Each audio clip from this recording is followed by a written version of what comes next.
ओम अज्ञानतिमिरन्दस्य ज्ञानाञ्जनशलाकया चक्षुरुन्मिलितं येन तस्मै श्रीगुरुवे नमः। नमः ओं विष्णुपदाय कृष्णाय श्रीमद्भक्तिवेदान्तस्वामी इति नामिने नमस्ते सरस्वतीदेवे गौरवाचार्ये निर्विशेषशून्यवादी पाश्चात्यादेशतारिणे जय श्री कृष्ण चैतन्य प्रभु नित्यानंद श्री अद्वैत गदाधर शिवासदि गौर भक्तवृंद हरे Krishna Krishna Krishna Hare Hare Hare Ram Ram Ram Hare Hare. All right. So today's topic is very interesting and very important also, because there are many people from outside ISKCON or maybe within ISKCON who are not clearly aware about the bhakti that we are doing, which is basically Rag Marg. Because as per scriptures, as per the Acharyas, even as per Srila Prabhupada, one cannot go to Vrindavan, Golok Vrindavan, or you can say Braj in the spiritual world without following in the footsteps of the Brajvasis, right? So this is a principle. It's not a detail. That's a principle. And with Vaidhi Bhakti, we cannot go to Krishna Lok. We have to go to either we go to Mathura, Dwarka, or we can go to Goloka, but there is a section which is called as Aishwarya Golok. So if you worship Radha and Krishna in by Vaidhi Bhakti, then or which means that you are worshipping Radha Krishna with awe and reverence, then you will not be able to attain Braj. So you go to a section in Goloka which is called Aishwarya Golok, right? So whether ISKCON is following Raganuga Bhakti, Raganuga Marg, whether ISKCON devotees they do practice this spontaneous path, this is something that we are going to scrutinize today very thoroughly. And because there are a lot of claims from outside ISKCON, and they say that the Prabhupada give basic things and he has not given, he's only encouraged us to do Vaidhi Bhakti, but there is no external practice of Raganuga Bhakti. We cannot see that because most of the time we are only talking about preaching Krishna consciousness, spreading the message of Krishna, spreading the message of Chaitanya Mahaprabhu throughout the nook and corner of the universe. So for that, of course, we have to take a lot of responsibilities. And while doing that, it is almost impossible to actually practice Raganuga Bhakti separately. So how can we understand whether ISKCON is promoting Raganuga Marg or basically they are encouraging their followers to practice Raganuga Marg? So all these questions will be addressing in this class. Okay, so let me share on the screen. So first we'll start with the definition of Vaidhi Bhakti. And now this is of course a technical definition according to the scripture, according to Srila Rupa Goswami's Bhakti Samrit Sindhu. So we'll go through the definition of Vaidhi Bhakti according to Shastra as well as according to the way Srila Prabhupada also sometimes defined in his purports. And we'll also see the definition of Raganuga Bhakti as per Shastra and as and also a general definition of Raganuga. So one thing we know, Prabhupada generally called Vaidhi and Raganuga in terms of something that we don't like to do, but we have to do. So that is called Vaidhi Bhakti, right? It's not spontaneous, it is not natural to us, but we are doing it. Just like, for example, when we went to school, so we actually did not like certain subjects, but we had to forcefully do it just to pass the exam, so that we can be promoted to higher grades, right? So similarly, in every sphere of life, we do not like certain things, but we need to do it as a matter of responsibility or as a matter of duty, whatever it is. So similarly, we are doing bhakti because of non-spontaneity, which is following the rules and regulations, just for the sake of following that, not spontaneously doing it. And then there is a stage which is called a spontaneous stage, which means that you do it naturally, right? So this is a general way it is defined, but we'll see both, we'll compare both things. And I will also uh, show some references where you will be able to understand in a much better way. So I will, okay, I'm sorry. I forgot to share the verse number, 10:9:21.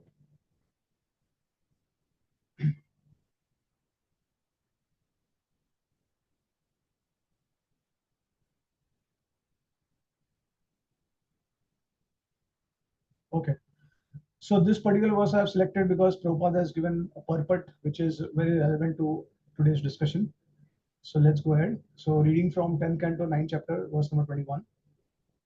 Nayam sukhapo bhagavan dehinam gopika sutha jnaninam chatma bhutanam yata bhakti matam iha. Synonyms: na, not; ayam, this; sukha, apa, very easily obtainable or an object of happiness; Bhagwan, the supreme personality of Godhead; dehinam, of persons in the bodily concept of life, especially the karmis; Gopika Sutta, Krishna, the son of Mother Yashoda. Krishna, as the son of Vasudeva, is called Vasudeva, and as the son of Mother Yashoda, he is known as Krishna. Jnaninam cha, and of the Jnanis who try to be free from material contamination. Atma Bhutanam, of self-sufficient yogis. Yata, as Bhakti Matam, of the devotees. Iha, in this world. Translation: the Supreme Personality of God Krishna, the son of Mother Yashoda, is accessible to devotees engaged in spontaneous loving service, but he is not as easily accessible to mental speculators, to those striving for self-realization by severe austerities and penances, or to those who consider the body the same as the self. Purport by His Divine Grace A.C. Bhaktivedanta Swami Srila Prabhupada. So Krishna, the Supreme Personality of Godhead, as the son of Mother Yashoda, is very easily available to devotees, but not to tapasvis, yogis, jnanis, and others who have a bodily concept of life. Although they may sometimes be called Shanta Bhaktas, real bhakti begins with this Dasya Ras. Krishna says in Bhagavad Gita 4.11, "Ye yatha mam prapadyante tam tataiva bhujamiham mam vartamanu vartante manushya partha sarvasa." As living entities surrender to me, I reward them accordingly. Everyone follows my path in all respects, O son of Pritha. Everyone is seeking Krishna, for he is the super soul of all individual souls. Everyone loves his body and wants to protect it because he is within the body as a soul. And everyone loves the soul because the soul is part and parcel of the super soul. Therefore, everyone is actually seeking to achieve happiness by reviving his relationship with the super soul. As the Lord says in the Bhagavad Gita 15.15, Vedescha Sarvar Am Eva Vedya. By all the Vedas, it is I who am to be known.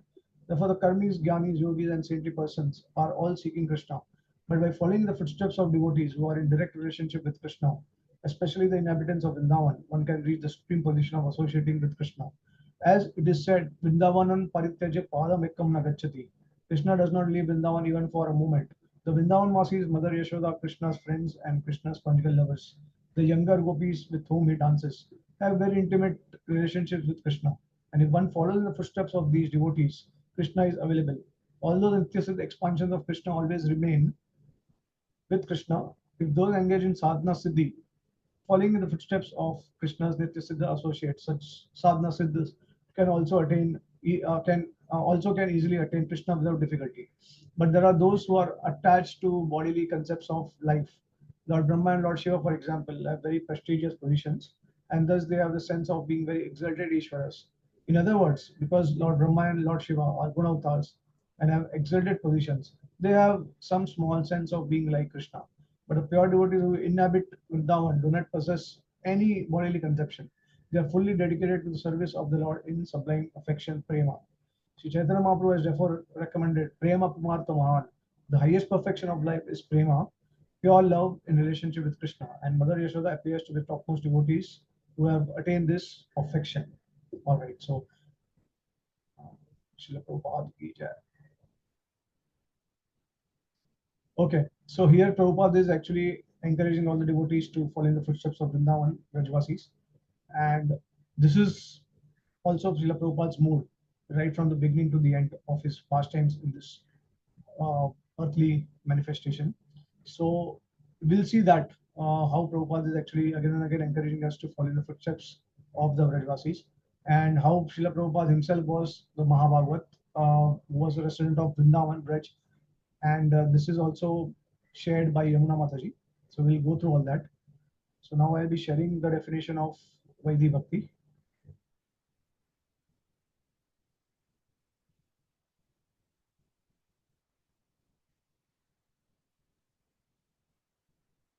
Okay, so I hope that everyone is able to see on the screen. So this is from Bhakti Rasamrit Sindhu 1.2.293.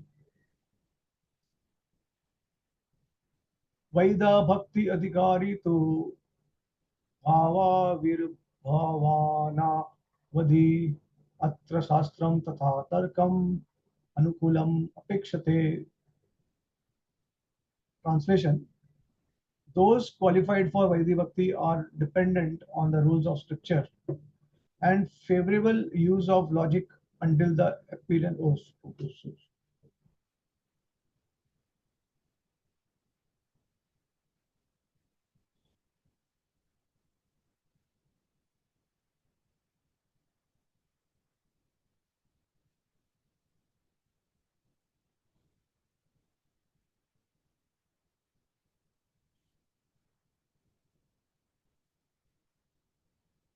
Oh, I think I've missed the real definition of Vaidhi Bhakti.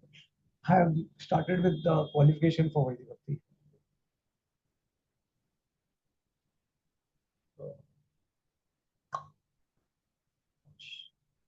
Okay. So let me just let me share. So because it will take some time to uh, get the original words. So basically, Vaidhi is defined as that bhakti which is not spontaneous in nature, uh, which does not have rag mark, it does not have rag in that, and which is definitely dependent on the rules of scripture. Okay, so this is defined, and of course, it makes it's also part of sadhana bhakti, as Raganuga bhakti is also part of sadhana bhakti. So there are three stages of bhakti: sadhana bhakti, bhava bhakti, and prem bhakti, right? And this the section that currently we are discussing is Vaidhi Bhakti and Raganuga Bhakti, which is part of Sadhana Bhakti. So don't confuse that with, don't think the Ragmark to be as something which is connected to Bhava Bhakti, because it also comes in Sadhana, because we are still practicing. We practice the angas of Raganuga in order to attain the desired goal.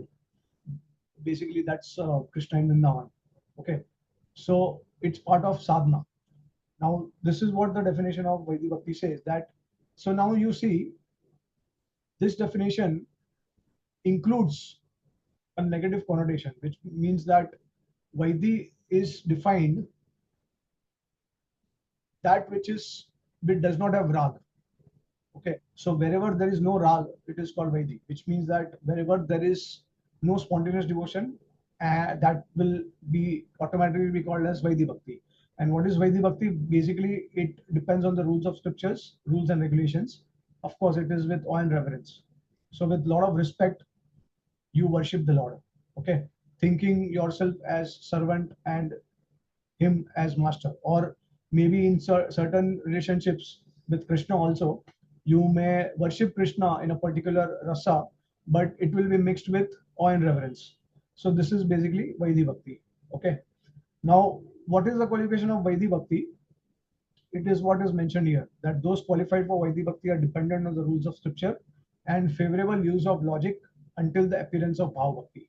So basically, those who are practicing Vaidhi Bhakti, they practice Vaidhi Bhakti till they reach the stage of Bhav. So basically, right from Shraddha till the stage of Asakti. Okay, so I think you are aware of the 9 stages of Bhakti, the progress by which a devotee moves ahead. All these stages. So Shraddha, Sadhu Sang, Bhajana Kriya, Anartha Nivritti, Nishtha, Ruchi, Asakti, Bhav, and Prem. So these are the 9 stages, which is derived from Srimad Bhagavatam by Srila Rupa Goswami. And Vaidhi Bhakti practice generally they tend to depend on the scriptures, and they do not take any chance to be independent of the scriptures till the stage of Bhav, which is on the safe side. Okay, now I think I mixed up basically certain things. Okay, so Jeev Goswami, what does he say about this particular verse? He says that because of the following, after the Ragatmikas, those practicing Raganuga Bhakti practice Bhakti with no limitations. That means that there is no specific rule concerning the time at which they will give up dependence on the rules of scripture. Is there a limit of how long those practicing Vaidhi Bhakti should depend on the rules? So this verse answers. Okay, now those who practice Raganuga Bhakti, and of course will uh, cover the definition of Raganuga Bhakti in some time. and we'll also thoroughly understand what is actually Raganuga Bhakti. Um, but those who are on the path of Raganuga Bhakti, or those who are spontaneous devotees, so there is no particular time when they will stop depending on the scriptures. It can happen at any point of time. But for those who are practitioners of Vaidhi Bhakti, they generally tend to depend on the scriptures to the stage of Bhav. So Bhav here means Rati, or the stage of Bhav Bhakti after Sadhana Bhakti. Okay. And there's a footnote here. At the stage of Rati, the devotee would not commit sin by his nature, and thus would not have to consider the rules of scripture. However, this Vaidhi sadhana would influence his bhav and prem, coloring it with awareness of Krishna as the Lord. So this is, I just wanted to share that this is, of course, Bhanu Maharaj's translation of Bhakti Samrit Sindhu. And so from this, we can understand that because at the stage of Bhava Bhakti, there is no chance of committing any sin. Devotee is generally free of any type of karma. So that's why it is the most safe stage to try to gradually become independent of the Shastra, right? But of course, because he's in Vaidhi Marg, that's why he is going to worship the Lord with awe and reverence, and he's going to attain a certain result of that. So that is going to be different than, if you remember, when you had covered Madhurya Kadambini, I had shown the slides. So that time I had also shown, when you read the state of Bhav, so there is Uttha Bhav and there is Uttha Prema. And Vaidhi Sadhana leads to Uttha Bhav, and that leads to that, of course, that kind of bhav is actually inferior to the bhav that we attain through Raganuga mark. So material piety and sin which arise from good and evil of this world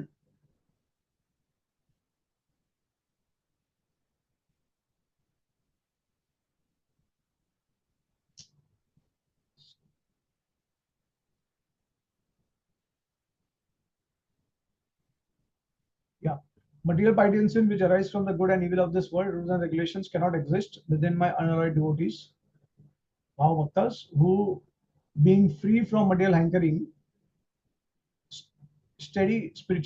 maintain steady spiritual consciousness in all circumstances. Indeed, such devotees have achieved me, the Supreme Lord, who am beyond anything that can be conceived by material intelligence. Srimad Bhagavatam 11:20-36. And Vishwanath Thakur's commentary. So, in performing sadhana bhakti, the Vaidhi Bhakti practitioner will depend on scriptural injunctions and favorable use of logic until the appearance of Rati. After the appearance of Rati, he no longer depends on these things. However, as soon as the greed manifests in him for attaining a bhav similar to that of Vrajvasi, and he develops an inclination for Rag Bhakti, the practitioner of Raganuga Bhakti does not depend any longer on scripture, rules, and logic. Thus, it is greatly superior. However, wherever that greed has appeared, it is understood that a person must have studied the scriptures in order to attain that greed. It is also necessary to study the scriptures in order to understand the proper sadhana for Raganuga Bhakti. Okay, so basically what Vishwanath Thakur is saying is that unless and until you reach the stage of Bhav Bhakti, Vaidhi Bhaktas generally do not leave before that. They depend on scriptures, but the Raganuga Bhaktas, they can leave at any point of time, as well as the yeah. So there is a possibility. So initially we may start with Vaidhi Bhakti because we are in the material world, we are conditioned, we are in Kali Yuga. So not everyone is directly at the stage of spontaneous devotion. So we may start with Vaidhi Bhakti, and then maybe as we go ahead, of course, we will have a natural desire to serve Krishna in a particular rasa, and without awe and reverence, following in the footsteps of the Brajvasis. So that greed may come in between, and if that greed will come, then gradually we give up the worship of the law in awe and reverence totally. I mean, it is quite natural, and these things will happen internally. So your emotions, your relationship with the Lord will, it will definitely you will get that revelation as you practice bhakti, and you'll get the taste, you'll get the inclination, and you'll also know that whether you would like to worship the Lord in awe and reverence or out of spontaneity, following the footsteps of the Vrajvasis. So Srila Jiva Goswami in his Bhakti Sandarbha, he also talks about two types of ruchi, which is Ajat Ruchi and Jat Ruchi, which means that some a devotee who is not yet reached the stage of ruchi or does not have spontaneous stage for devotional service, so they may mix the angas of Vaidhi Bhakti for the time being, and then because of course the influence of Kali is very strong in especially in Kali Yuga, and we need to have certain rules and regulations in order to come to a transcendental platform. That's why we have this first and second initiation concept, right? And we cannot get Gayatri, we cannot get Diksha mantras without the second initiation. And what does that mean? The second initiation means that qualification is required, and you need to be on a steady platform of devotion, and you have to be regulated in your devotional service. So DT worship will allow you that. It will give you that kind of, it will uplift you to come to that stage where your bhakti becomes very steady. It becomes very regulated in a timely fashion, right? So you won't take it for granted. So that kind of steadiness it will give you. And after that, you may definitely have cultivate the relationship with the Lord in a particular mood, uh, following the footsteps of the Vrajvasis. Okay, so Vaidhi Bhakti is mixed, but then it is given up at a certain point of time. Now when it is given up, of course, the safest bet is when you are at very advanced stage, which is Asakti or Bhav.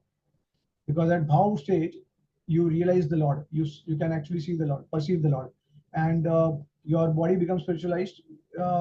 Array of Samvit and Ladini Shakti enters your heart, which is basically the Swarup Shakti of the Lord. So that's how your senses become spiritualized, and only with spiritual senses you can perceive the Lord. So you can see the Lord. So at that stage, your dependence on scriptures will totally go away. I mean, if you would like to cultivate Raganuga Marg, and that's why it is a combination of both things together. So Vaidhi and Raganuga. So there is a bhakti can be performed simultaneously also, and we'll cover that later. Okay, so this is the definition of uh,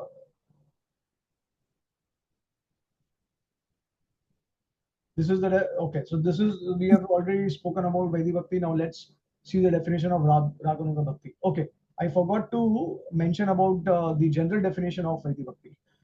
So what is the general definition of Vaidhi Bhakti? General definition is, as Srila Prabhupada sometimes in some places he has described. So he says that, okay, you follow the rules and regulations, and that's how you practice your bhakti, because you are we are fallen. Kalau Sudra Sambhava. Everyone is a Sudra in Kali Yuga. So Srila Prabhupada talks about that. And in order to come to a spontaneous platform, so like we know that sometimes we practice certain things very strictly, but then we develop taste for it. So from strict practices, we come to a spontaneous platform. And this is how Srila Prabhupada defines. So you do certain things very strictly following the rules and regulations. That's Vaidhi. And then finally you come to a spontaneous stage. So now see, this is a general definition. Although it is not complete, but technically, because according to Shastra, according to Rupa Goswami, the way they have defined, Vaidhi is that bhakti which includes, which does not have rag, no spontaneity, which is absolutely fine, because this is how Prabhupada also says, rules and regulations you have to follow because you don't naturally love the Lord. But then there is another element to it. The element is that of worshipping the Lord with awe and reverence.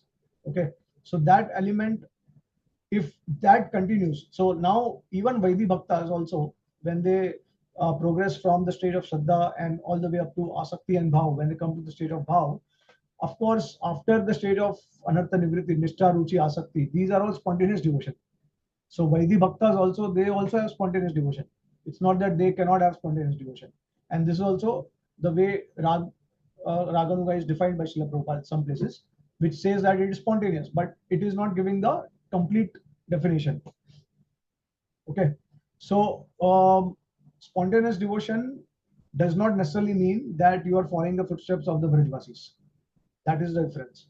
And that's why Rag Mar, when it is referred to as spontaneous devotion, it is incomplete. So that's why we need to understand the definition of Raganuga Bhakti also here. So let's see the definition of Raganuga Bhakti.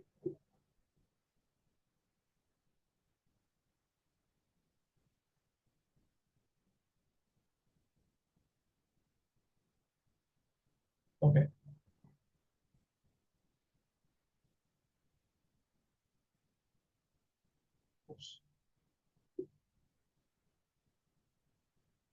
Are you able to see on the screen?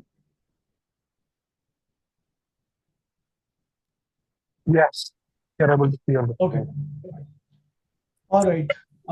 So reading from 1 to 270, Bhakti Rasamrita Sindhu, the Eastern Wave, second chapter and verse number 270.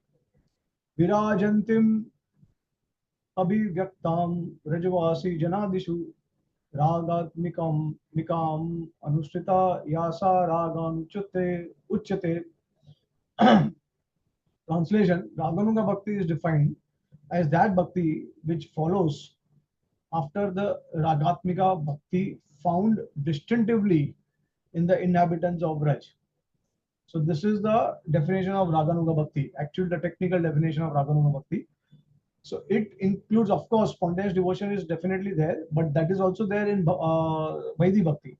But what is the difference? The difference is that you don't worship the Lord in awe and reverence, and you follow after the footsteps of the Brajvasis. Okay. Now the word Ragatmika Bhakti has been used here. So now what is Ragatmika Bhakti? Ragatmika Bhakti is the Bhakti, Rag Bhakti, which is possessed by the inhabitants, the eternal associates of Krishna in Vrindavan, in Braj.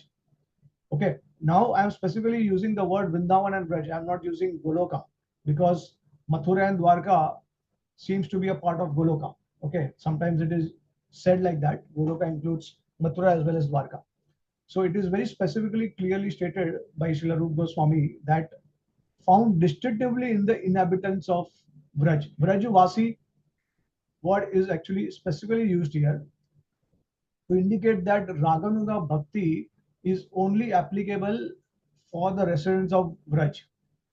Even for the residents of Mathura and Dwarka, this Rag Bhakti does not exist. Why? Because for the simple reason that you do not worship the Lord in spontaneous devotion, but you worship the Lord in or you can say with sweetness, but you worship the Lord with awe and reverence. So there is some element of awe and reverence in Mathura and greater awe and reverence in Dwarka. And the further you go down, right from Dwarka, then you come down to Ayodhya, and then to come to the Vaikuntha Lokas, the Ishvara part portion keeps on increasing to a great extent, where then with Lord Vishnu, you can only have Dasya relationship. Okay. So with the Lord, with Krishna, you can have up to Madhurya Ras, but with Vishnu, you can only have Dasya Bhav. Now, uh, in Mathura and Dwarka, the Lord is of course different. That's why Prabhupada in the Purport also says, Vrindavanam Parityajam Padamekam na gacchati, right? So, the Lord does not leave one step out of Vrindavan, but we see that Krishna goes out of Vrindavan and he goes to Mathura, and then later he will shift permanently to Dwarka, right? So then who is going? Because Krishna, as our acharyas, they are saying that he does not live one step out of Vrindavan. Then who goes? I think you have heard about this, that Krishna expands himself as Vasudeva Krishna, and then he goes to Mathura and Dwarka. He resides there. Whereas our Sham Sundar Krishna, Brajendrananan Krishna, Yashodanandan Krishna, Nandana Nandana, he remains in Vraj in a prakat form. So the concept of prakat, aprakat is very important to understand. And I have elaborately described in detail this concept, I think, in our Krishna, understanding the tattva of Krishna's Leelas, as well as I think when we had discussed about Krishna's returning to Braj, I think I have taken a session on that also. Krishna returning to Braj. And that time I have covered all these points in detail. And of course, our because Krishna promises not just once, but three times he promises that he'll come back to Vrindavan. So he definitely will promise to the gopis when he's leaving from Vrindavan. And then he also promises Nanda Maharaj when they are in Mathura that I will come back soon. And then he promises Uddhav also, okay, that I'm going to go to Vrindavan. So as you know from the Bhagavad Gita that Kaunteya Pratijanati Name Bhaktya Pranashyati, that Krishna when he promises. So see, the thing is that what Krishna did is he sent Balram and Uddhav in Braj. to give assurance to the Vrajavasis that he's going to come back. So when he conveyed his promise through the devotees, and when specially Krishna does something through the devotees, then that thing has to happen. Even Krishna may sometimes fail because of his own promise. He may give promise and he may break that promise. As you know from the example of Mahabharata, when Bhishma Pitama had attacked Krishna, and then Krishna took the wheel and then he rushed towards Bhishma to kill him. So that time Krishna broke his promise, right? Because it was his own promise. So Krishna is, he is not concerned about his own promise, whether he can keep it or not. But when he conveys the promise to his devotees, then definitely it has to happen. So our acharyas from the um, so basically it's a rahasya, it's a mystery, how Krishna returns to Vrindavan and how do we understand it from the Srimad Bhagavatam. The Srimad Bhagavatam itself actually indicates indirectly, and of course this is actually revealed by our acharyas, that Krishna returned to Vrindavan multiple times. Okay, and that I have explained. So basically, what does it mean when Krishna is returning to Vrindavan? Krishna is already in Vrindavan. When Prabhupada is saying that, okay, Krishna does not leave this Vrindavan even one step. So, as I said, that basically Krishna becomes aprakat. Aprakat means that he disappears from material vision, which means that the Nitya Siddha devotees, the eternal associate of the Lord, they can see the Lord. But the sadhakas, those who have not attained the perfection, they cannot see Krishna in their with their eyes. Whereas when Krishna is in prakat form, then those sadhakas can also see Krishna with their own eyes. Okay, so this is a difference between prakat and aprakat. So, anyways, but the point is, coming to the main point, Krishna in Vrindavan, he is totally, there is sweetness everywhere. The relationship with Krishna is identified in five different rasas.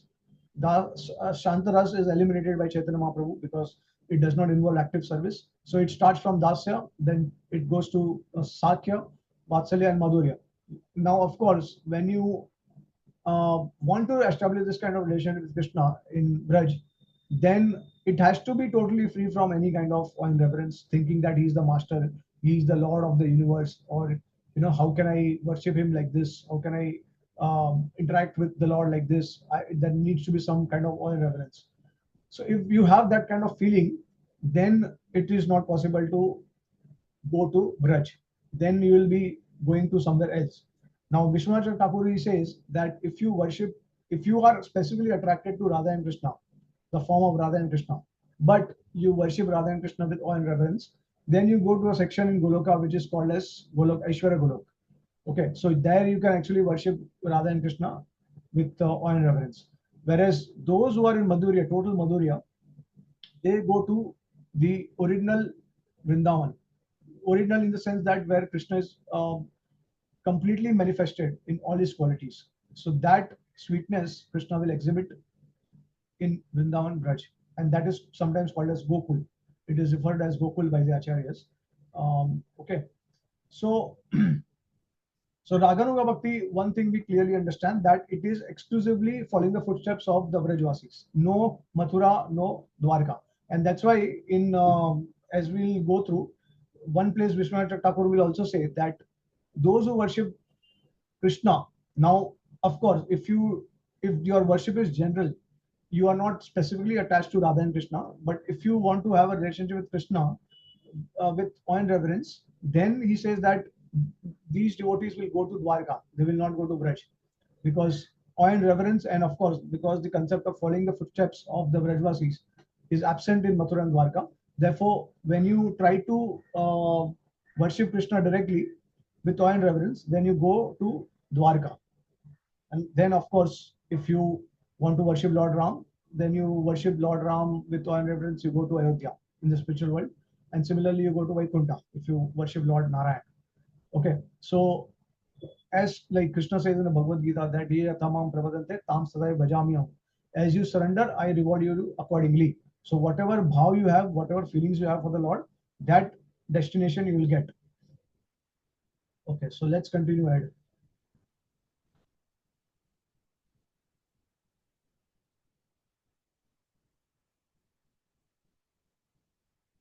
Okay. 272. Iste swara sikiraga parama vishtata bhavet tanmaya bhavet bhakti satra ragat vikodita. Rag is defined as spontaneous, deep thirst for the object of love. Bhakti that is impelled exclusively by such a thirst is called ragatmika bhakti. So see, generally we have got a lot of natural spontaneous attraction for the things of the material world, right? We are attached spontaneously, and that's how we are trained. And because of that, we have this spontaneous attachment for the things of the material world. And this deep attachment is actually rag. When we uh, transfer it to the spiritual realm, then it of course becomes raga nuga bhakti. And raga, so there is Raganuga Bhakti, which is basically followed, practiced by the sadhakas. Um, that's called Raganuga Bhakti, and the Nitya Siddhas who already have that rag, they are called Ragatmika Bhaktas, and the bhakti that they are already exhibiting is called as Ragatmika Bhakti. So basically, the Raganuga Bhaktas, they have to follow the Ragatmika Bhaktas in order to attain um, the desired goal. Okay. काम संबंध रूपे ते प्रेम मात्र स्वरूप के नित्य सिद्धा श्रेय तया नात्र सम्यक विचारिते. So now there are two divisions of Raganuga Bhakti or Ragatmika Bhakti. One is called the Kamnuga Bhakti and another one is Sambandhanuga Bhakti. I have not shown here. It's not required at this point of time, but there are two types. So this is what the verse is talking about. So since Kam Roop and Sambandha Roop,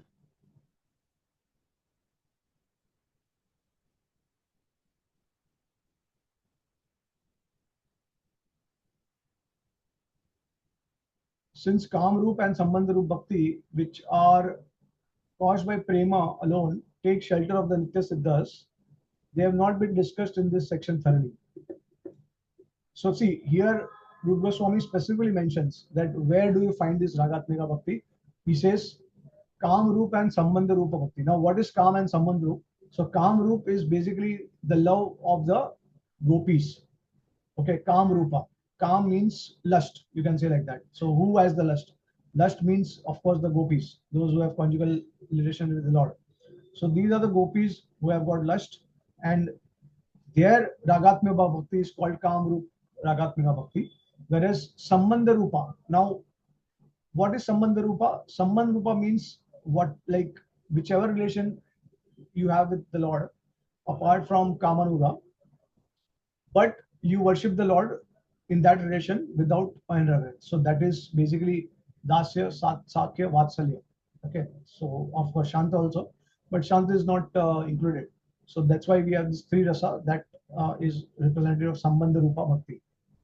So which are these are caused by prema and take shelter of the Nitya Siddhas. So it is only found in the Nitya Siddhas. Now who are the Nitya Siddhas? Those who are in the spiritual world already. So it is not that there are currently Rajvasis who are there, and they are these are not the Brajvasis that are existing currently. They're talking about the eternal associates of the Lord who are in the spiritual world and who come along with the Lord when he descends to the material world. Okay, so this also you need to remember very thoroughly that Kamanuga and Sambandhanuga Ragatmika Bhaktis, these are basically they take shelter of the Nitya Siddhas. And then Jiva Goswami says that the Nitya Siddhas such as Nanda are the main shelters of this type of bhakti. Okay. All right. Now, what is the qualification for Raganuga Bhakti? So we understand the qualification of Raganuga Bhakti. Uh, for Vaidhi Bhakti, we have already discussed what is the qualification. And the qualification is basically, oh, I think we have not discussed the qualification for Vaidhi Bhakti. Anyways, the qualification for Vaidhi Bhakti is basically faith, Shraddha, and of course, Shraddha in what? Faith in what? The scriptures. So because scripture is saying something, then I'm supposed to do it. That's the qualification for Vaidhi Bhakti. Whereas for Raganuga Bhakti, what is the qualification? We'll see now. Tatra adhikari रागात्मिकैक निष्ठा ये ब्रजवासी जनादय तेषां भावात्तये लुब्धो भवेत् अत्राधिकारवान्. The qualification for Raganuga Bhakti is as follows. That person who is greedy for attaining a bhav similar to that of the inhabitants of Braj, who are fixed solely in Ragatmika Bhakti, is qualified for Raganuga Bhakti. So what is the qualification for Raganuga Bhakti to practice Raganuga path? The qualification is simply greed. Okay, it does not talk about anything about faith in scriptures or rules and regulations. No, it only talks about greed. Now, what kind of greed for what? So, greed for understanding and imbibing the mood of the Brajvasis. Okay,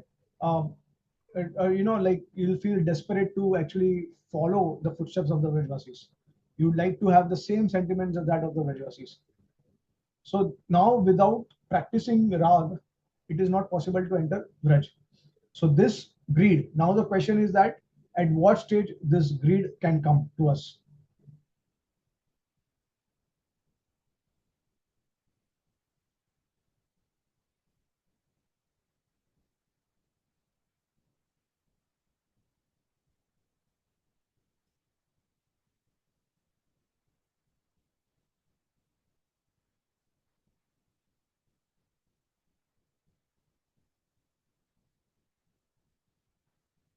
Okay, yeah. So this is the definition of Bhakti.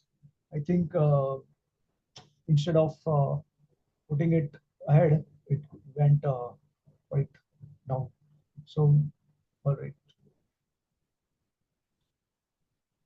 So, okay, I think I missed including that particular where it says uh,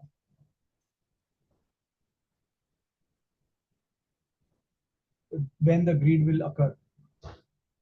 Okay, anyways, so we have known now we know the qualification for Raganuga, it is greed, lalsa. Okay, so when the greed will arrive, so greed arrives at any particular point of time, and specifically those who have cultivated impressions in the previous life, the greed can arrive immediately also while starting bhakti.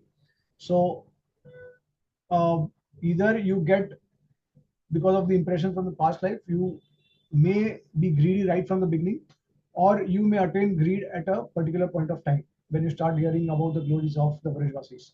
So basically, from scriptures like Srimad Bhagavatam, because the Srimad Bhagavatam is full of rasa, and that ras is actually directly talking about Krishna's Madhurya ras.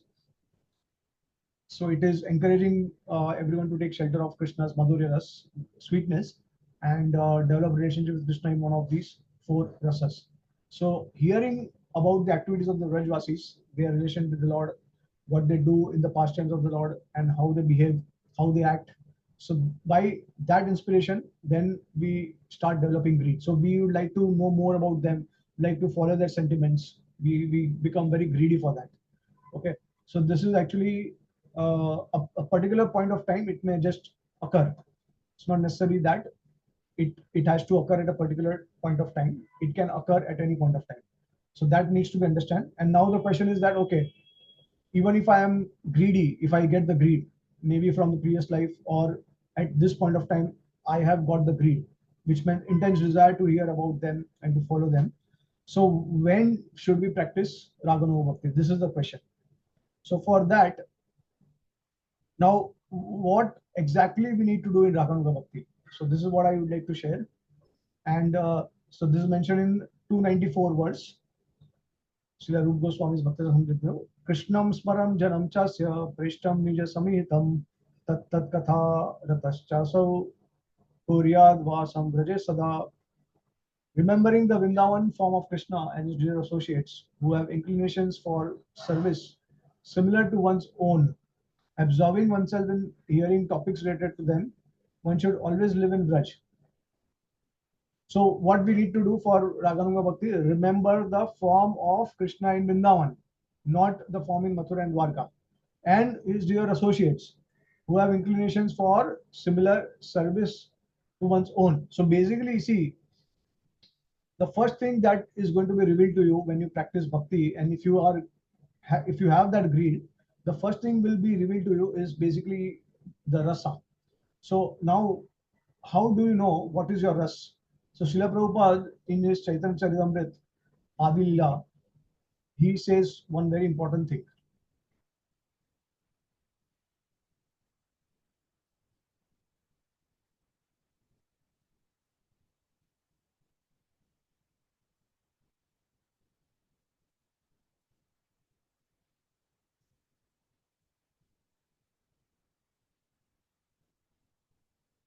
Yeah.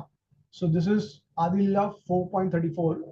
In that purport, Srila Prabhupada says, devotees who are inclined to read pastimes connected to a particular rasa are in that rasa.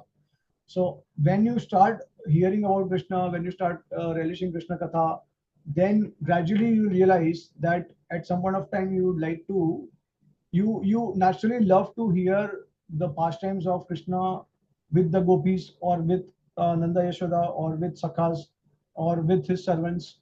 That is like, that will become your favorite pastimes. So you'll be inclined to learn about that more and more with time. So that is the first revelation of our rasa with the Lord. Of course, it does not mean that 100% it is that, because with time it may change also. And if you commit serious aparad to a advanced devotee, then Rupa Goswami also says in Bhakti Samritindu that even though your rasa might be madhurya, or superior type of rasa, but then when you commit aparad to a Vaishnav, that rasa will actually go down to an inferior type, which basically means that from madhurya ras you will actually come to the vatsalya ras. You will get attraction towards the vatsalya bhav, and your attraction for madhurya ras will start gradually start going away. Okay, if you commit a very serious aparadh to a devotee. So that's why unless and until we become perfect, we cannot claim 100% that this is our us. But this is a good indication that we have begun to start liking. So we will feel attached towards Srimati Radharani more, and towards the gopis more. And we'll also identify, we'll feel that, okay, we would like to serve Radharani, and we'll like to assist Radharani in the following the footsteps of the Manjaris or the Sakhis. And similarly, those who are in Vatsalya Bhav, they will feel more attracted towards Yashodananda, and then the other devotees who are in that ras, like that. So that is the first indication of your ras. So that ras, once you identify that ras, then you can actually start meditating. So this is what it is mentioned here, that remembering, first of all, of course, it will be Vrindavan Krishna, and then his dear associates. So now, unless you know your ras, how can you actually meditate on someone, right? So because there are four rasas, and which devotee will start meditating unless and until you are sure that, okay, this is the ras that is the to which I am most inclined, most naturally coming to me, right? So once you get that indication, it, and of course it has to be steady for a particular period of time, then you will start feeling that, okay, now I would like to, I'm attracted to a particular associate of the Lord in a particular rasa. So then you will select that associate, and then you will start remembering and absorbing oneself in hearing topics related to those associates and those pastimes. And one should always live in Braj. So, of course, if one cannot live physically, then one can mentally live in Braj. So, in the mind also, we can actually be at Braj, because if we remember Vrindavan, the 12 forests of Vrindavan where Krishna performed pastimes, then we can also stay in Braj. Okay, so Jiva Goswami's commentary on this. Now, the method of Raganuga Bhakti is described. If possible, one should live physically in the places where Krishna lives, such as Vrindavan. If one cannot do that, person should live there mentally. And Vishwanath Thakur's commentary now starts a description of method of Raganuga Sadhana. One should remember the most dear form of Krishna, the son of Nanda of Kaishore age. Yeah, the age is also very important, because Rupa Goswami also says in one of the verses that the most favorable age for Vatsalya, for Vatsalya, is basically Komar age, which is 0 to 5 years of Krishna. And then Poganda is the most favorable for Sakya Bhav. And then for the gopis, it is of course the 10 to 15 years or Nava Yovanam, which is 16 years. Krishna is eternally 16 years old. So that is actually the most favorable age to remember Krishna, the form of Krishna, uh, for the Madhurya Ras. Okay. Yeah, but in general, Kaishore age is quite general and common. So all other relationships can be remembered in Kaishore age. Whereas if you remember only the Komar age, then of course there is no possibility of remembering the Madhurya Ras with the Lord in that age. So that's why Kaishore age is prescribed and it is common. Yeah, so the son of Nanda of Kaishore age and the devotees of that particular form of Krishna who have the same types of desire for serving Krishna as oneself. Remembering such devotees, one should live in Braj. If possible, one should physically live the place. Otherwise, of course, mentally one can live. Next verse, very important verse, is also in the Chaitanya Charitamrita. Seva sadhaka rupena siddha rupena chatrahi tadbhav lipsuna karya vraj lokanu sarata. Following after the inhabitants of Braj, one should perform one's service in one should perform service in one's physical body and in one's siddha body with a desire for a particular bhav. So what the verse is saying is that there are two bodies that a devotee has. One is the physical body with which we are practicing bhakti, and then one body which is basically spiritual body, which is basically our swarupa.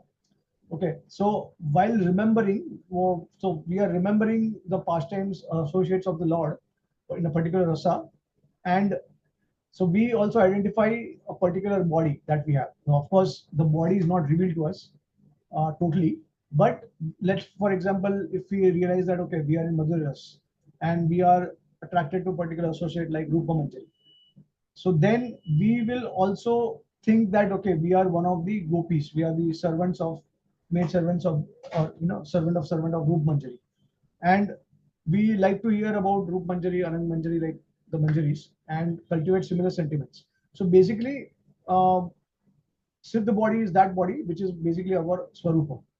Okay, so we may mentally conceive of something for the time being. Now there is a misunderstanding about Siddhadeya and what exactly Siddhadeya means. We'll also discuss that. Okay, but for the time being, just assume that Siddhadeya basically means a mentally conceived body with which you are remembering because you are already attracted to a particular rasa of the Lord. Okay, so Jeev Goswami, he says Sadhaka Roop refers to the physical body, Siddha Roop refers to the body which is suitable for one's desired service, which has been developed by internal meditation.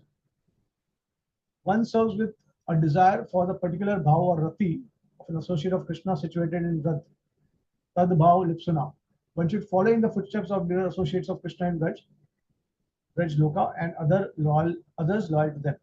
And then Vishwanath Thakur's commentary. One performs service with Sadhaka Roop, the present body, and with the Siddha Roop, the body which is suitable for serving Vraj Krishna in a particular type of rati or bhav one's desire, and which appears through inner contemplation with the desire for a particular rati directed to one's beloved Krishna situated in Vrindavan. One should follow after the dear associates of Krishna, such as Radha, Lalita, Vishaka, Shri Rup Manjari, and those following after them. Persons such as Sri Rupa and Sanatan Goswamis, Lokanu Sarata. Accordingly, one should perform mental service in one's Siddha Rupa, following after the examples of, okay, I think that is repeated. In one's physical body, one should perform services using one's body, following after persons such as Rupa and Sanatan Goswami situated in Braj. By the word Braj Loka, one should understand persons situated in Braj, Radha, Chandravali, others. Following after them, one should perform service using one's physical body also. Some modern persons following the Saumramya Sampradaya think that since persons such as Radha did not perform services such as surrendering to Guru, following Ekadashi vows, and serving Shaligram and Tulsi, we also need not do those activities. That idea is defeated here. Sri Rajiv Goswami in his commentary has explained with the word this with the words Braj Lokas Tva Atra Krishna Preshta Janas Tad Anugatas Chata Anu Sarata. Braj Loka means those dear to Krishna, like Sri Radha, and persons following after them, Sri Rupa, etc. One should follow in their footsteps. So, what this verse is saying is that, as I already explained to you, that there is the Siddha there, and then there is the Sadhaka there. Sadhaka there, which is the current present body, which we serve. So now, what the acharyas they are recommending is that Sadhaka there. It basically means that we follow the Sadhak route of the associates of Krishna when they appeared along with Chaitanya Mahaprabhu. For example, Sri Rupa Goswami, Sanatan Goswami. So it does not say that with Sadhaka route we are supposed to follow Rupa Manjari, Rati Manjari, Lavang Manjari, etc. Okay. So because there are certain groups like the Sahajiyas or the Sakhi Bekis who actually dressed externally themselves as gopis, and they try to imitate the gopis in their sadhak bodies, which is totally refuted here by Srila Jeev and Vishwanath Thakur's commentary. So basically, the sadhaka body is meant for doing services which are in line with Chaitanya Mahaprabhu's associates, because they are all sadhaka forms of the Brijvasis. Okay, so we are supposed to follow that. So, for example, Srila Prabhupada is the eternal associate of Chaitanya Mahaprabhu, and we follow Srila Prabhupada. Of course, Prabhupada then follows his guru, and then ultimately Rupa Goswami, Sanatan Goswami, like that. So now Prabhupada instructed us that in this sadhaka body, what we are supposed to do. So that we are trying to do, right? That becomes our service. So with that sadhaka body, you do service, and siddhadeya, which means that with your internally mentally conceived body, you meditate or you remember on the Vrajvasis, the eternal associates of the Lord, like whichever, depending on whichever rasa you have with the Lord. Okay, so I hope this is clear. Then next verse, Shravanot Kirtana Dini Vaida Bhakti Uditani tu Yani Angani Chatani Atra Viknyayani Manisibhi. The discriminating practitioners should accept the angas which were mentioned in Vaidhi Bhakti, such as hearing and chanting as the angas of Raganuga Bhakti. So now, which angas of Bhakti should we use for practicing Raganuga? So that is basically the Shravanam Kirtanam, and of course it is followed by Smaranam, because in Raganuga Bhakti, the main prominent anga of Bhakti is Smaranam, because ultimately, even of course, Kirtan is the king of all the angas of Bhakti. But ultimately, Kirtan should also make you remember the Lord and his associates and the past and of the Lord. Okay, so in that sense, Smaranam becomes the most prominent limb. Um, if Kirtan does not make you remember, then there is hardly any value to such Kirtan. So, of course, Kirtan has its own potency. Kirtan is the most potent. Our acharyas, they say that Naam is the ultimate form of the Anga of Bhakti. But that Naam ultimately has to go to Rup Guna Leela. And that basically means that you will be able to remember when you chant the holy name. Okay. And surprisingly enough, in Kali Yuga, the most favorable process for remembrance, or you can say the most easiest way to remember, is not remembrance in itself, but it is remembering by the instrument of chanting, by the employing of the anga of chanting. So, remembering basically does not mean that you separately meditate, try to separately meditate. Okay, of course, that will come naturally. It's spontaneous ultimately. So when you are in spontaneous level, then it will come naturally when you have the greed. But when you do kirtan, then the kirtan actually it will the most easiest way to remember the Namarupa Guna Lila of the Lord. Okay. All right. So Jeev Goswami's commentary. So the angas here refer to those angas of Vaidhi Bhakti which are favorable to one's particular Raganuga cultivation. Srila Vishwanath Thakur, along with hearing and chanting, items such as surrendering to the lotus feet of Guru should be understood as favorable. Without those favorable items, how can one accomplish following after the eternal inhabitants of Vraj? After considering with intelligence, one should select activities conducive to one's own sentiments for Krishna, and not those activities which are contrary to one's sentiments. Though prescribed in the scriptures, activities of deity worship such as worshipping Rukmini, meditation of Dwarka, the performing of mudras and nyasas, or identifying oneself with the Lord and worshipping oneself should be rejected. The scriptures also say that on the path of bhakti, there is no fault in omitting some of the procedures. procedures such as meditation on Rukmini. Okay, I think I missed footnote number 2 and 3. So I would like to share that also. So the footnote number 2, so Siddha Roop is given by Guru on the path of Raga Bhakti when he sees the qualification for Raganuga Bhakti and a particular inclination in a particular disciple. Theoretically, this would be a form of an associate of one of the prominent devotees in Braj with a specific ras, Dasya, Sakya, Vatsala, or Madhurya. Along with the form, specific dress and service for Krishna throughout the day would be given.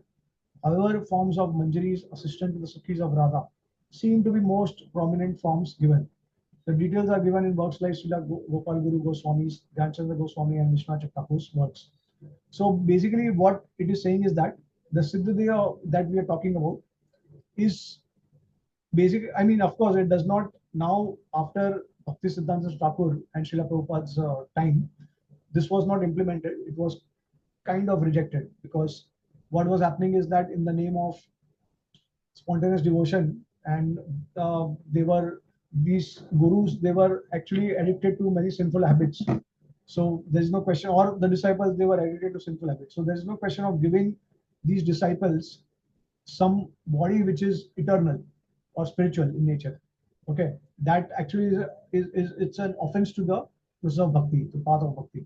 So that's why this Siddhya concept was actually, of course, the Siddhya is different, and then Ekadash Bhav, these are all different concepts, but Ekadash Bhav was actually given by, and we'll go through that. So let's not discuss now.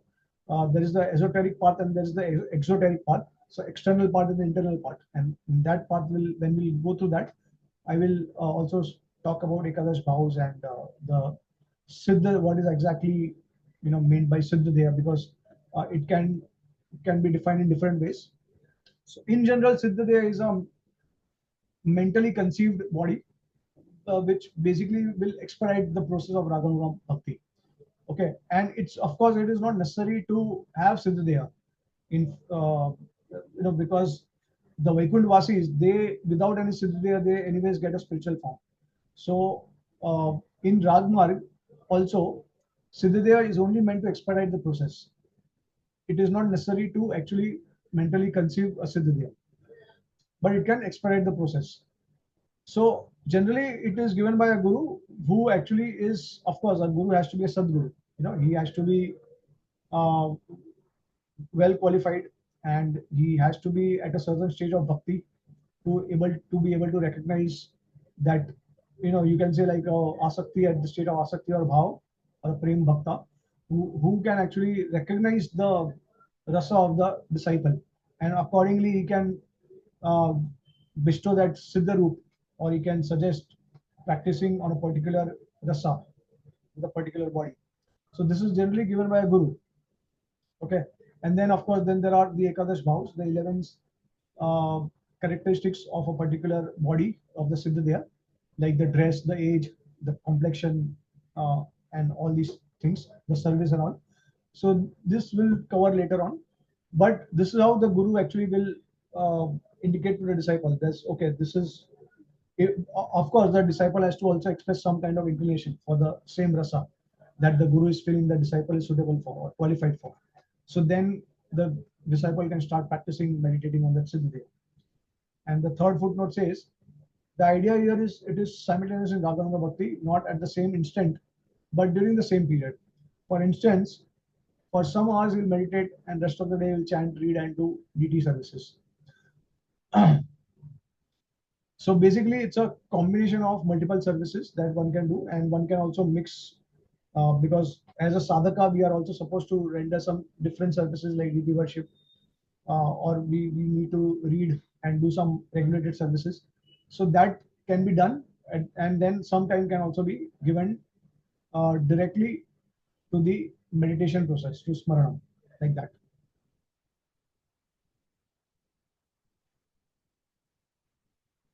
Okay, so footnote number 4, mudras are gestures using hands and fingers. Some are functional, indicating stages of archan. Some indicate the weapons of the Lord. Some indicate the items worshipped in worship, offered in worship. Nyas consists of touching various parts of the body with the fingers while uttering mantras. Both of these items are described in Hari Bhakti Vilas as part of Vaidhi Bhakti Archan. Nyas is also mentioned in the definition of Archan given in verse 12137. So these are basically Nyasas, Mudras, they are pertaining to Vaidhi Bhakti, and those should be rejected. Because while practicing Raganuga Marg, you cannot start meditating, all of a sudden you cannot start saying that, okay, now, oh, what about Rukmini?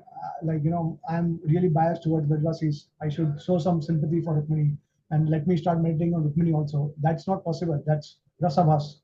If you want to, if you are really focused, your Sthai Bhav, the steady Ras is, if your Ras is steady, then you will exclusively be fixed on one of the Brajvasis and you will focus on their services. And whichever um, angas of bhakti, they will be an obstacle, which means that they will would want you to worship the Lord in awe and reverence. That obstacle should be removed. It should be rejected. It should be eliminated. So you're not supposed to do that. Otherwise, it will conflict with the rasa. It will be a rasavas. Okay. So this is what Vishwanath Thakur is saying here. And then verse number 303. Riramsam sustu kurvam yo vidhi margena sevate kevale naiva sa tada manistvam iyad pure. A person who serves on the part of Vaidhi Bhakti with a desire for a conjugal relationship with the Lord and a high position, but without desire for the gopis type of love, after some time becomes a queen in Dwarka. So, as I shared earlier, that someone who wants to worship Krishna with conjugal affection, but does not worship with spontaneity and worships awe and reverence, becomes a queen in Dwarka. And then, of course, Vishwanath Thakur also states that those who worship Radhesham, those who are attached to Radha and Krishna, but they worship with Vaidhi, they attain Aishwarya Guru. Right? So, this is the fundamental theoretical understanding of Raganuga Bhakti, Vaidhi Bhakti. And now we'll understand through the eyes of our ISKCON, Srila Prabhupada's teachings, how are we practicing Raganuga Bhakti in ISKCON. Okay. So, all right, I think it will take some more time, maybe half an hour or hour more. So, should we continue in the next class?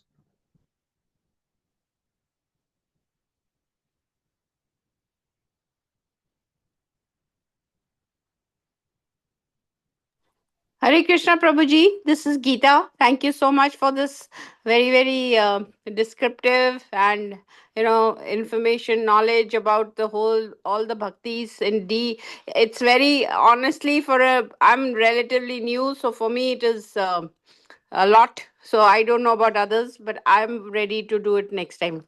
I don't know about others. Yeah, I mean, if we continue, we can cover for some time, but definitely it requires more time.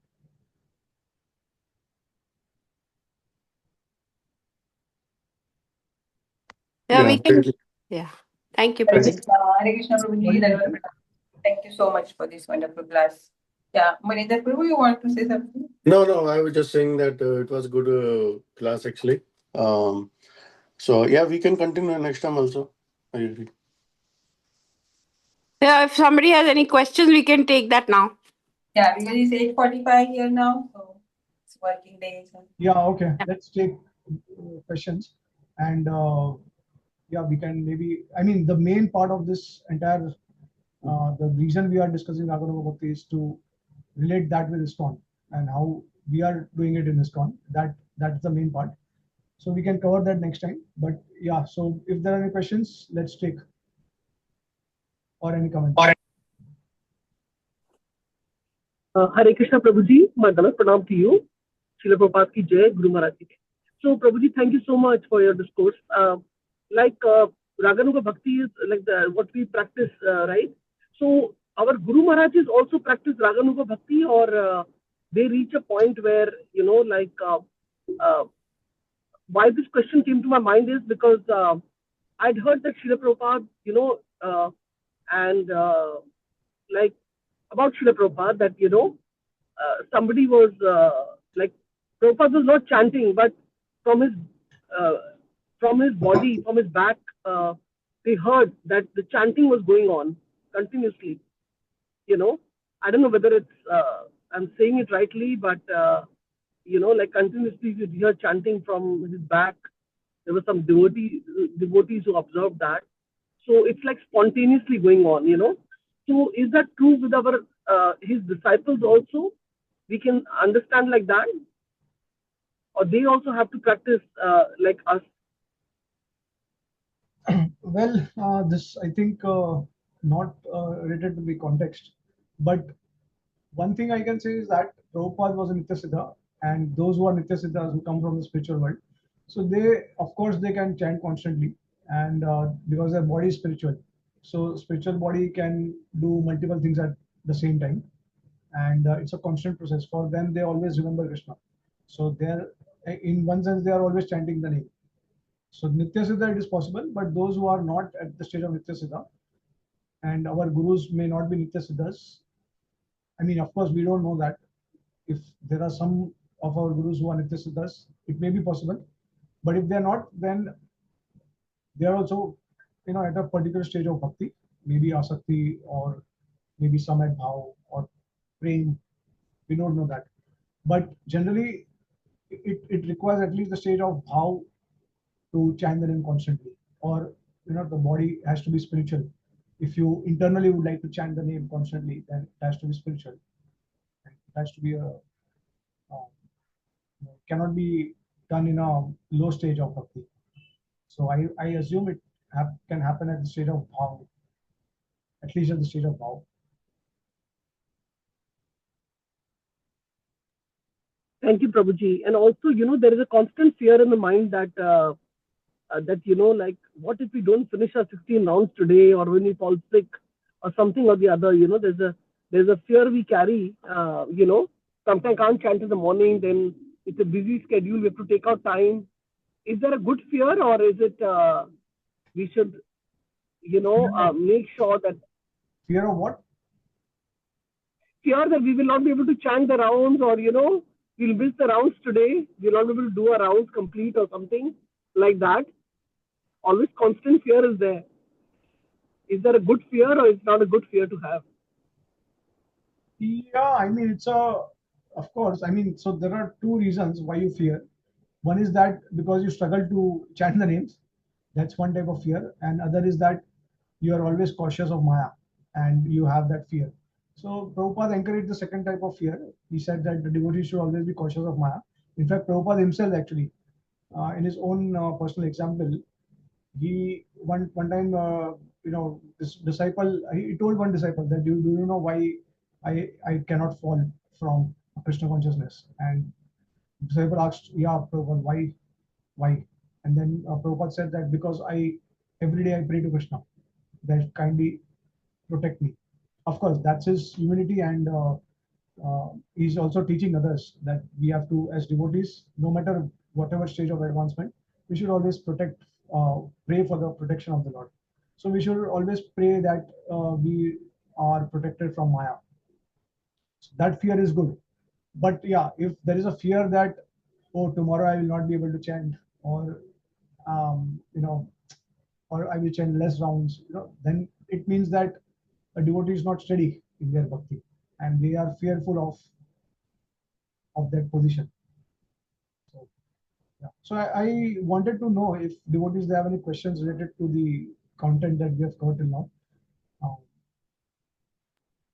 Thank you, Prabhuji. I'm sorry. My mind is really distracted. I asked these questions. I was driving. Also had to go to the hospital, doctor visit. So I'm driving at the same time. I just these thoughts, but a very wonderful class, Prabhuji. And please continue with the same topic next time. Thank you, Hare Krishna. Yeah, sure. Thank you, Madam. Yes. So any Hare question? Krishna, Randash Prabhuji, Danda Pranam, all praise to Srila Prabhupada. Thank you for the wonderful class telling us about Raganuga, Bhakti, and Vaidhi Bhakti. In ISKCON, I know you're going to cover that soon, but we see a lot of following the rules so much, and not so much meditation about the beauty of the Lord, or just being fully engrossed on the deities. We are mostly about service. So, is that so? Which is better, Raganuga or Vaidhi? Which is better, Raganuga or Vaidhi? Yeah. Okay. Well, see, this is a relative thing. Of course, when we see from a neutral point of view, Raganuga Bhakti is superior to Vaidhi Bhakti because it will give you a very intimate relationship with the Lord, and the stage of uh, the stage of love that you experience in that intimacy will be much superior. For example, Raganuga, if you practice, then it goes all the way up to Prema, Man, Sneha, Prem. Sorry, after the stage of Prema, it goes to Man, then Sneha, then Pranaya, then Rag, Anurag, Bhav, Mahabhav, and then Mahabhav has got two divisions, Rudh Mahabhav, Adi Rudh Mahabhav, and then Adi Rudh Mahabhav has got two divisions, Mudanakhya Mahabhav, Madanakhya Mahabhav, and Mohanakhya Mahabhav. So this Mahabhav is the exclusive sentiment of Srimati Radharani. Krishna, even Krishna does not have this Mahabhav. That's why Chaitanya Mahaprabhu had to come. I mean, Krishna had to take that Mahabhav from Radharani, so he could also experience the same thing. So these are all higher stages of prema, and with Vaidhi Bhakti, you only probably reach up to prema, the stage of prema. Okay, and your feelings are very restricted. You only see the Lord as a master. I mean, of course, there's a conjugal relationship also in Madhurya Ras. We don't attain that stage. Like, for example, Lakshmi Devi. So she has a conjugal ras with the Lord. But that ras is actually restricted in nature. It does not allow a lot of freedom. So the gopis can say, act, any like as whatever they feel, they can say to Krishna in whichever way they would like to act, they can act. And so it becomes a very like a personal intimate relationship, like a family member, whereas Vaidhi is basically more towards a formal relationship with the Lord. So like someone you would meet in an office or some formal environment will not be able to do all the things that you do in the house, so that feelings are restricted. But of course, again, now it all depends on the devotee. If they would like to worship Krishna in Vaidhi, then they can attain Krishna like that. So, on a absolute point of view, the Raganuga is superior. But then every devotee feels that their bhakti is the greatest. Like Hanumanji also feels that whatever service is rendering, whatever devotion he has, he is most satisfied with that. He cannot accept any other forms of bhakti or any forms of rasa. Okay, that's why you see Chaitanya Mahaprabhu when he tried to preach to Murari Gupta, Murari Gupta was not able to change his ras. And so there are some devotees who were not able to do that. There are some very few who actually changed, and they earlier they were attached to the Ram and they were chanting the name of Ram, and then later they switched to Krishna because of Chaitanya Mahaprabhu's influence. So like that. But in ISKCON, the focus is more on the rules and following the rules. Yeah. So isn't it Vaidhi Bhakti? There is a misunderstanding. It is not, see, the intention of following, what is the intention of following the rules and regulations? That is very important. The intention is not to worship the Lord in awe and reverence. Again and again, Srila Prabhupada's purpose, if you see his teachings, Prabhupada is always trying to direct us or is encouraging us to worship Krishna in Vrindavan. You'll see the Prabhupada purpose, nowhere he states that, okay, try to worship Krishna in awe and reverence. I don't think anywhere Prabhupada said like that. He always encouraged devotees. Of Chaitanya Mahaprabhu's process, entire process of this Chaitanya Mahaprabhu Sankirtan process, the internal reason why he appeared is basically to distribute Vraj Bhav.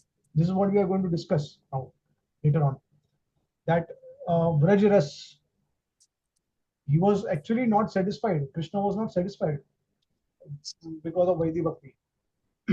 He always thought that there is some lack of worship. There is no intimacy in that relationship. So there is a lot of lacking in that kind of bhakti. That's why he always wanted that he wants all the jivas to cultivate Vraj Ras, and that's the reason Chaitanya Mahaprabhu specially came to give that Vraj Ras to us, right? So the goal of now, why do we do Bhakti? So so there is a general definition. Prabhupada said that rules follow the rules and regulations, so that you come to a spontaneous platform. So this is the general definition we take. We don't take the technical definition of Vaidhi Bhakti. We don't say that we are practicing Vaidhi because we would like to worship the Lord in awe and reverence. We are doing Vaidhi because we are contaminated state. See, unless and until we clear Anartha Nivriti, you cannot even think about Raganuga to practice Raganuga Bhakti. Of course, greed can come at any point of time.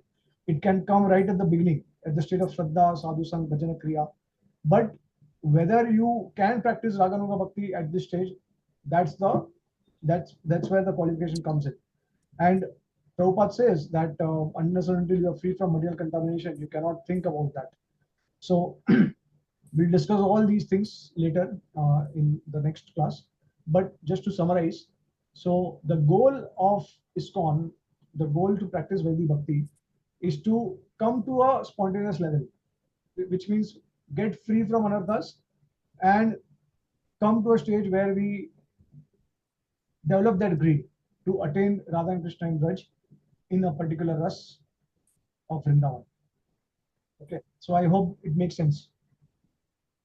Yes, Prabhuji. So, like, even when we are following the rules, we are always aspiring for that spontaneous, Yes, loving devotional service. exactly. See, this aspiration, or it's a, or you can say inner cultivation. It's a internal thing, right? So internally you may think of something, externally you may do like that. That's why we'll discuss in detail about this particular verse. Seva sadhaka rupena, siddha rupena chhatri.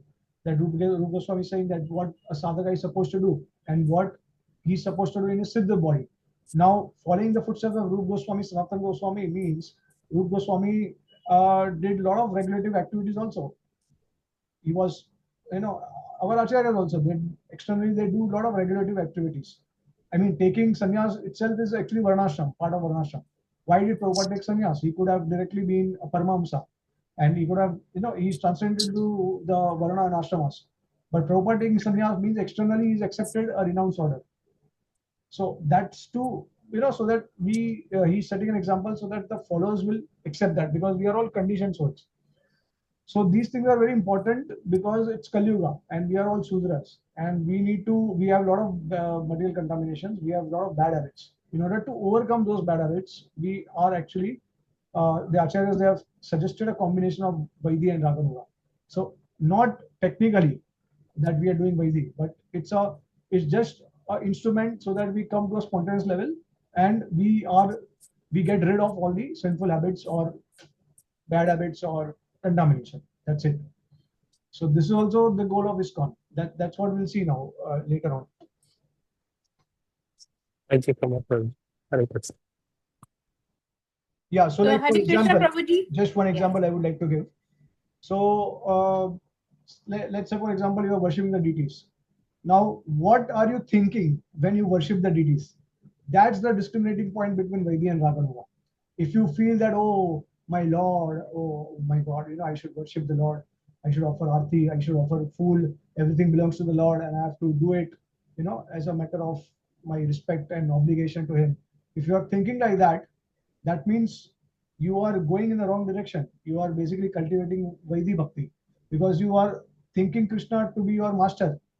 And of course, that in the beginning it is okay, but then as you advance, as you get free from material contamination, if you get attracted to the Brajvasis, then naturally your thinking process will shift. Now, what will you think? So, for example, it is mentioned in one of the Acharya's books that when Radharani gets up in the morning, when Krishna and Radharani, they are in Seva Kunj and they, after the Raslila pastime, they get up in the morning, then how does Radharani do the Aarti of Krishna? So Vishwanath Thakur says that when Radharani moves her head in a circular fashion, because the teeth of Radharani are so bright and they sparkle, so the sparkling effect, the light of coming from the teeth of Radharani will fall on Krishna's face. And it seems that because of that the motion of the head of Radharani, the light moves around the head of Krishna. So Radharani, it seems that she's doing Aarti of Krishna, like that. So you see the entire cultivation, the mood, the thinking process has shifted. Now you are thinking more in terms of, okay, what does this offering of Aarti mean? So offering of Aarti can have multiple meanings. When you start thinking in the sentiments of the Vrajvasis or the Gopis or the Sakhas, then that is the right mood with which you are actually following the process. So this is called as following in the footsteps of the Vrajvasis in Siddhadeha. That means that you have identified your rasa.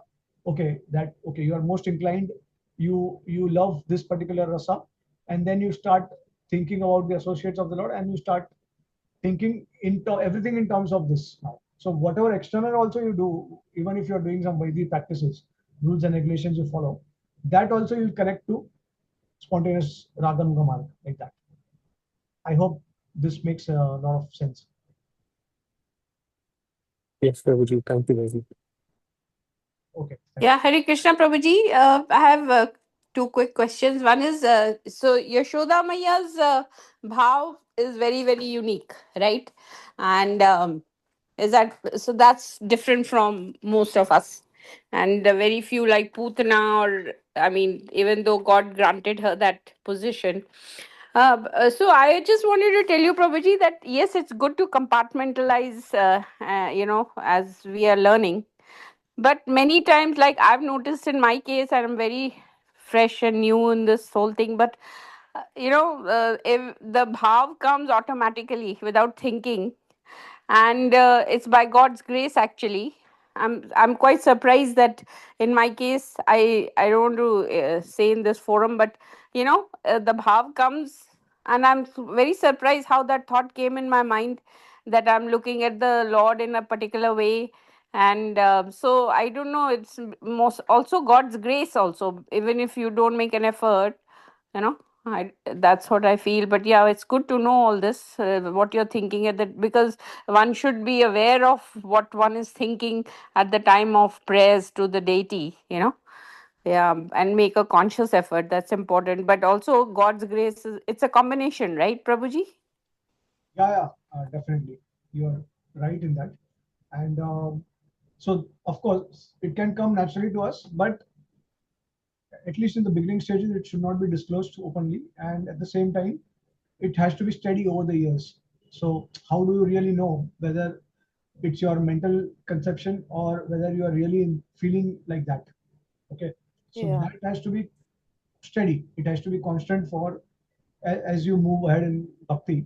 And of course, as I also shared earlier, that you should try to avoid committing aparadhs, okay, as much as possible, because aparadh, if it's a severe aparadh, it can actually degrade your rasa, and from higher rasa you can come to a lower rasa also. Okay, so that has to be there, and ultimately all everything depends on feelings. Krishna is Bhavgrahi and Sargrahi. So he will extract the conclusion of your emotions, and he will also see the intention of your emotions. And depending on that intent, the feelings, you get the desired result also, or the goal. So if you practice it, it's a simple thing. Whatever you practice in sadhaka body, you attain that in the spiritual world also. The same thing. Whatever you remember the time of that, you attain the same thing. Okay. So if your feelings are going towards Vrajvasis, their sentiments, then it indicates, yeah, okay, so you will basically go to Vraj. But if your feelings are naturally getting attracted to Vishnu or Krishna in Dwarka, Mathura, then those kind of that awe and reverence will also be there in your worship. Okay. So we have to So be careful. Vrajvasis, We so should Prabhuji, make Vrajvasis sure. means Vrindavan, right? People living Yeah, in Vrindavan. yeah. Thank you, Vrajvasi Prabhuji. means excluding Mathura and Dwarka. So those who are in Vraj. Okay. So one thing we just have to be cautious that while practicing bhakti externally, regulative form, we should not, as Srila Jiva Goswami and Vishwanath Thakur says, that we should reject whenever the thought of awe and reverence will come for the Lord. Of course, this will happen at the advanced stage. As I said, that when to start practicing Raganuga Bhakti, that is, of course, it requires permission from the Guru also. You need to share your thoughts with the Guru. And the Guru should also have, he must have the confidence in you that, okay, now you are ready for this. So after that stage only, you can start specifically meditating on a particular, format. So, I mean, of course, there are levels of different types of meditation, different types of remembrances, different stages of remembrance. Prabhupada writes in letter of instruction also that there is the Shravana Dasha, then that it comes Varana Dasha, then Smarana Dasha comes. And after that Smarana Dasha, there are the 4 stages of remembrance leading up to Samadhi, Samadhi being the highest. So, there's a lot of difference in all these different stages. Okay. And as you progress, so like for example, let's say you start meditating generally, and then you start meditating on a specific thing. Like for example, Srila Rupa Goswami is saying that Rag Bhakti is basically when you start remembering Krishna in his Vrindavan form. So that becomes specific. Then, okay, Krishna in Vrindavan.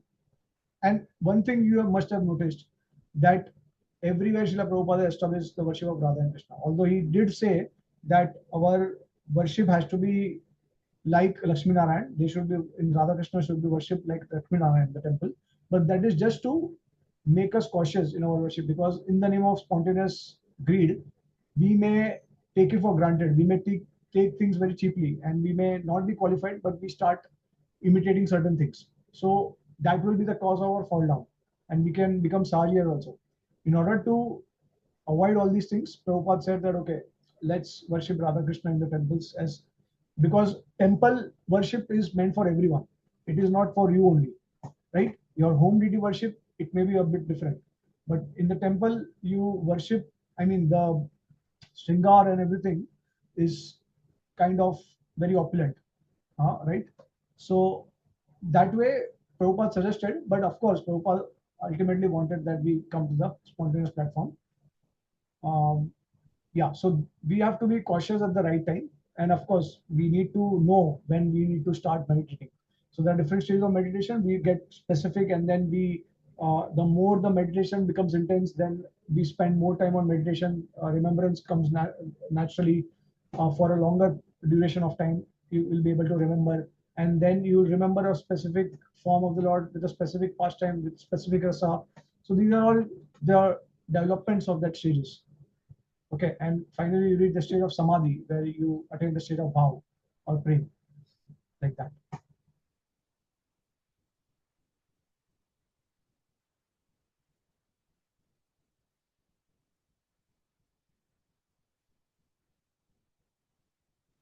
Thank you, Prabhuji.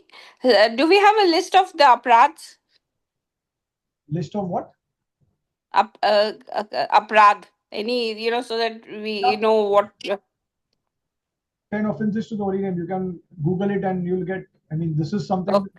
devotees recite every day in the morning after Mangala Aarti. In most Okay. temples, 10 offenses to the holy name from the Padma Puran. Thank you, Prabhuji. Of course, Thank you very much, Prabhuji. main aparadh that you need to remember is offense to the devotees, and of course, offense to Guru is worst. Offense to Guru, offense to devotees, and to think that Krishna is equal to Shiva or Brahma. Of course, that I think everyone in ISKCON is convinced that Krishna is supreme. So that offense is not that much. But then, of course, we have other offenses like maintaining material attachments to the holy name, committing sinful activities on the strength of the holy name, like that. So these are all severe offenses. So the Bhaktivinoda Thakur says that if you are inattentive while chanting the holy names, that is the root cause of all the offenses. Oh, thank you, Prabhuji. Hare Krishna, Prabhuji. Thank you. Yeah.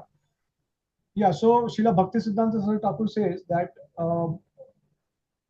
this topic is it is Gaudiya Vaishnava topic. It is not somebody else's property. It is our property. So we need to know about these things. And he also says that generally devotees who are practicing for 10, 15 years, at least for 15 years, they need to know about these things thoroughly.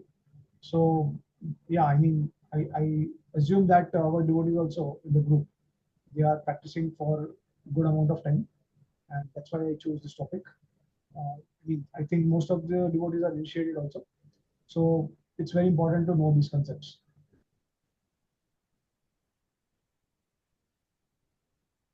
Thank you, Prabhuji. Hare Krishna. Hare Krishna, Prabhuji. Thank you so much for this nectar class. And this topic is very interesting and bringing up about for the who are practicing from since 15 years, and most of them are initiated devotees. So thank you so much, Prabhuji. Hare Krishna. All right. So any devotees, they have any questions? Any other devotees, comments or questions? Yes. Think nobody has any question or comment. We can end up the call here. So next class is going to be very important because we'll see actually practically how we implement them in ISKCON. Okay, so please try to be present on that day. Yes, Prabhuji. Yeah. So it will be a part of 2, right? Yeah. Raganuga Bhakti. Yes. Okay. Okay. All right. Let's pay obeisance to all the Vaishnavas. Vancha kalpatarusha papa sindhu vacha patitanam pavanebhyo Vaishnavibhyo namo namaha. Anant Koti Vaishnav ki jai. Namaste Thakur ki jai. Shri ki jai. Granthara Srimad Bhagavatam ki jai. Let's pray Rasa Prabhu ki jai. Jai. Thank you so much, Prabhuji. Hare Krishna. Hare Krishna.